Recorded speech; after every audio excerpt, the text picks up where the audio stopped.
Croeso.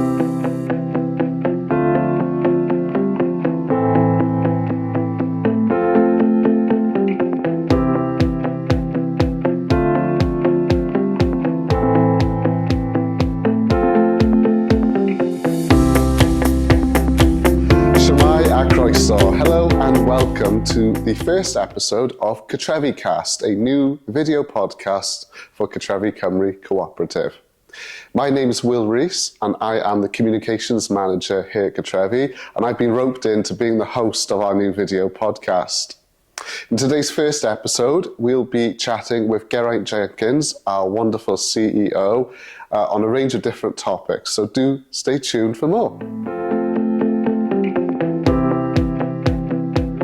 To be joined by our CEO, Geraint Jenkins, who has come with me to launch our very first episode.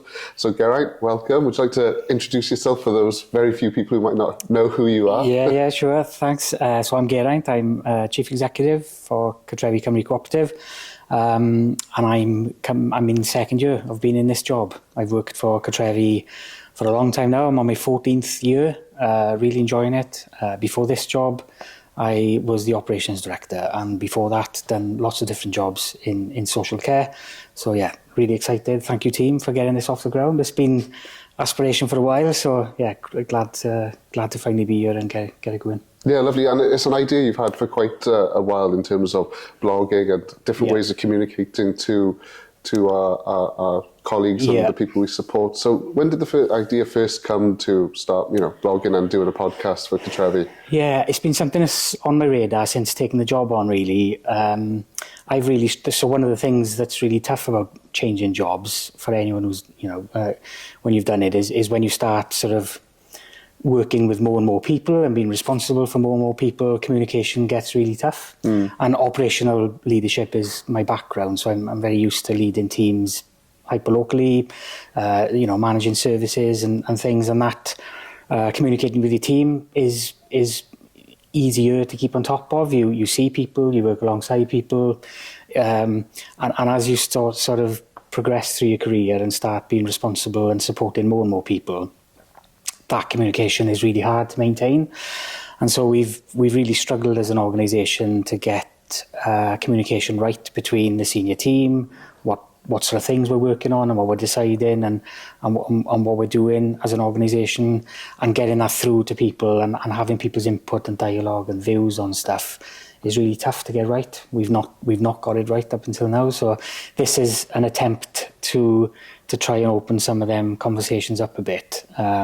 We've tried some stuff, and we've tried the webinars, and we've tried to create opportunities for people to speak, and not all of them have landed as well as we'd like. And so this is an attempt to try to open that communication up. Yeah, absolutely. And I think it's important that we try different things and stick with things as well, because sometimes it takes a bit of time for people to get what you're trying to achieve.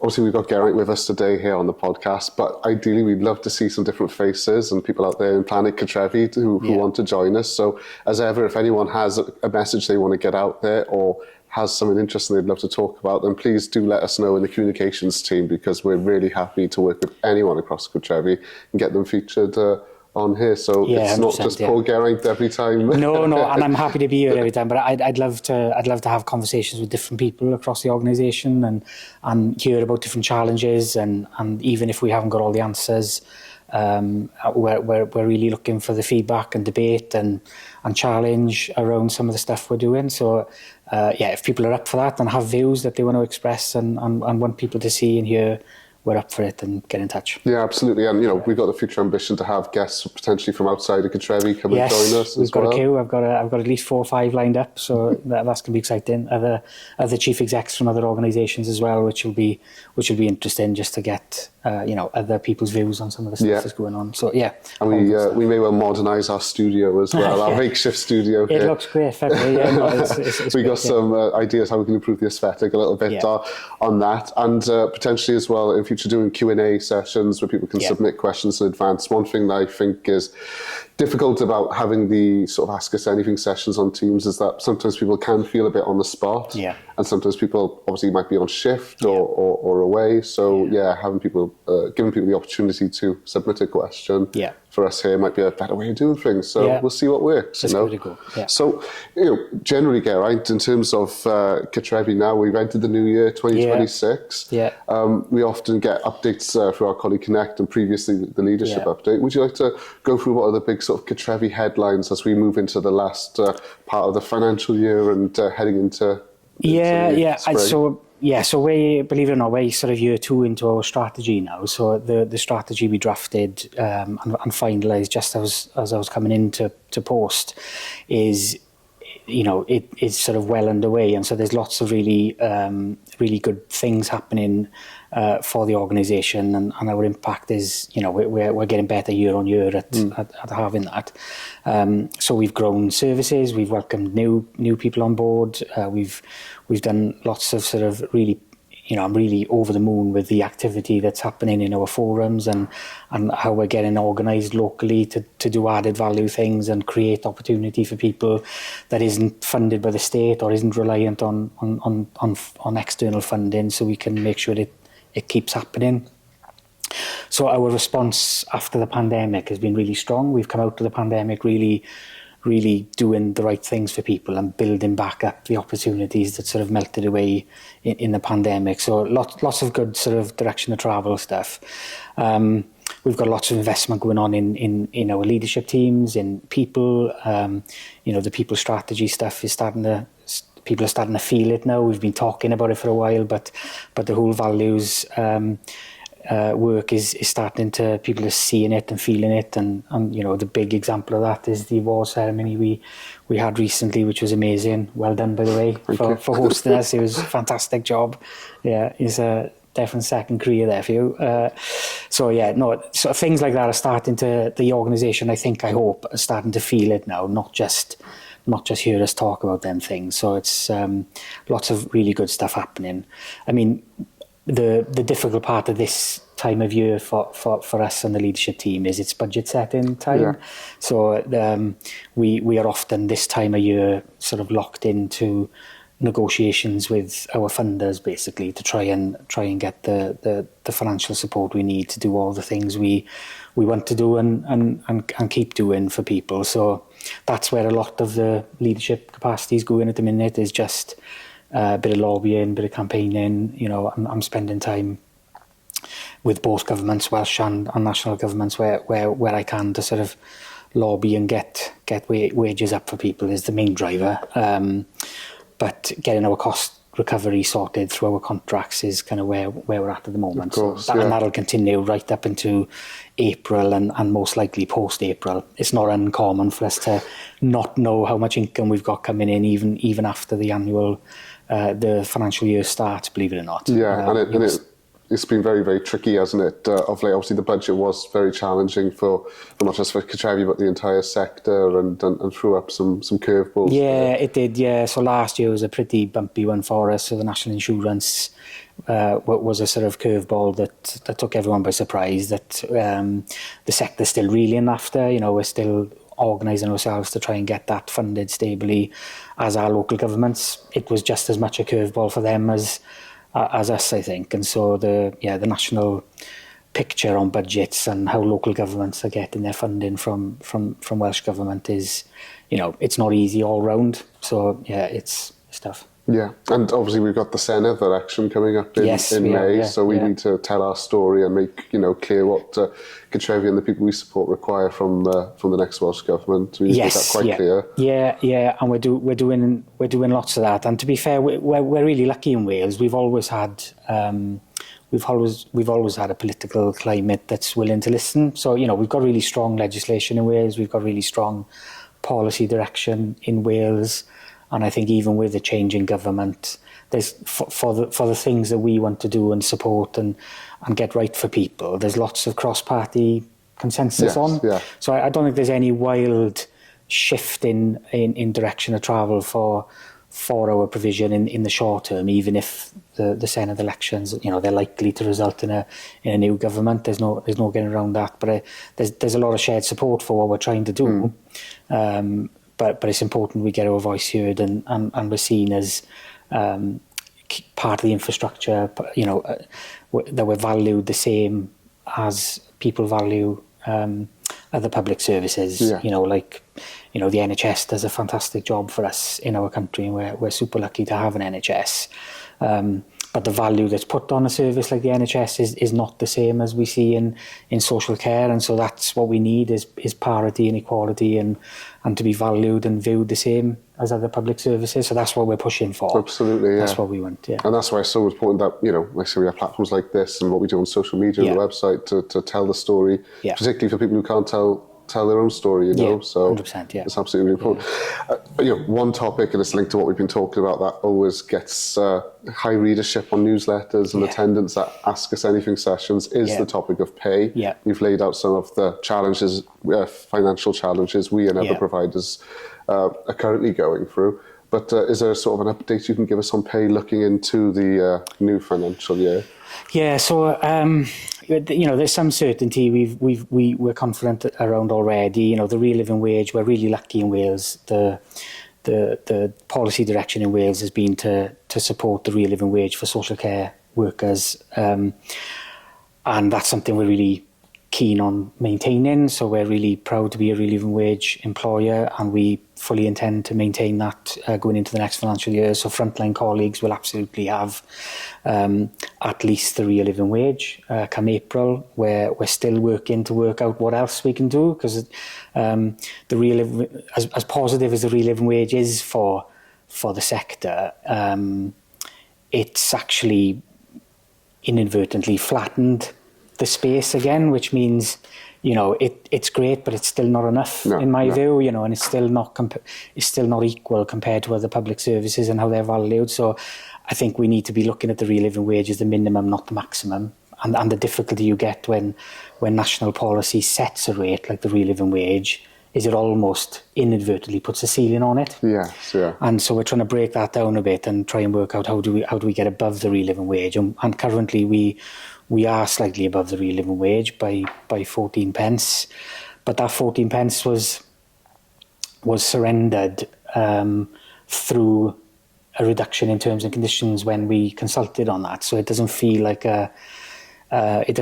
something we can be wholly proud of, because actually it eroded other important things in order to fund it. So what I'd love to be moving towards is a way where we can not only keep frontline wages sensible and increasing, but try and build back in some of the terms and conditions and benefits that have been eroded over the years. Now, that's a really tough thing to get done with the funding landscape we're in.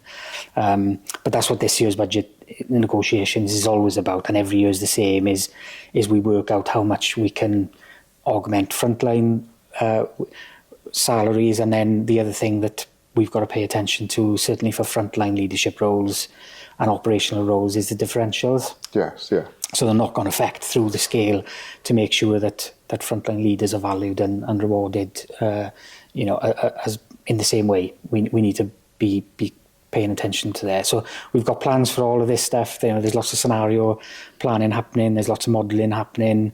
We're confident we can deliver the real living wage and hopefully a bit more still.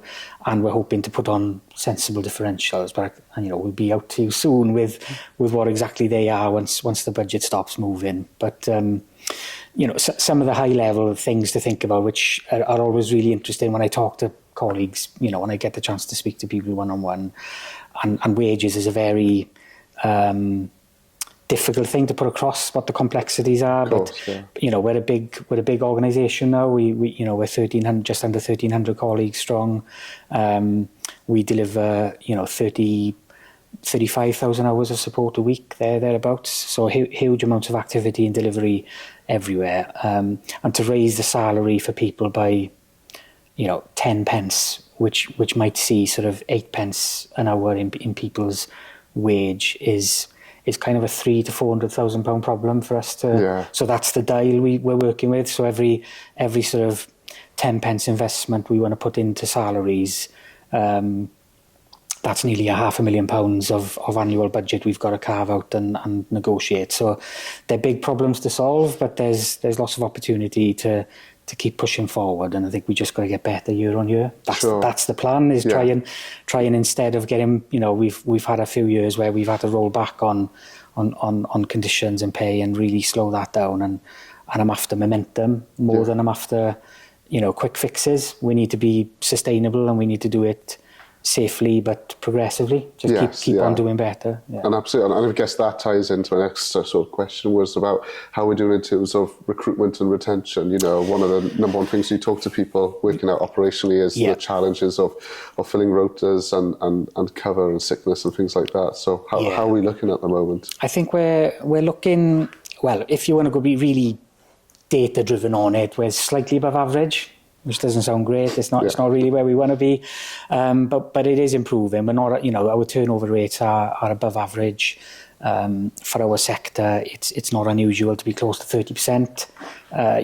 We're sort of mid 20s, 25, 26. It goes up and down this time of year. This time of year, it always ramps up a bit after, New Year. People are looking for a new challenge and then things. So it sort of floats around in the year. I'm hoping some of the things we're doing, certainly with the people strategy, the workforce strategy, and some of our co-op development stuff, will give people more anchors to stay. So the retention piece to us is much more important than the recruitment. Yes, yeah. So, the reality for us is, if we can stop people leaving, if we stopped people leaving for a year, we would have no vacancies. And and I remember a time when I first came to be a support worker. My first job was in a nursing home up the road from my house. When I left school, I didn't want to do college, so I went to a nursing home on a YTS scheme. And I remember working that job. I think it was something like you had to do it MVQ, and you had 40 quid a week to do it instead of going to college. And I remember thinking, bloody hell, I'd love a job in supporting people with learning disabilities, because they were viewed as the place to aspire to if you wanted to spend a career in social care, and we need to get back there.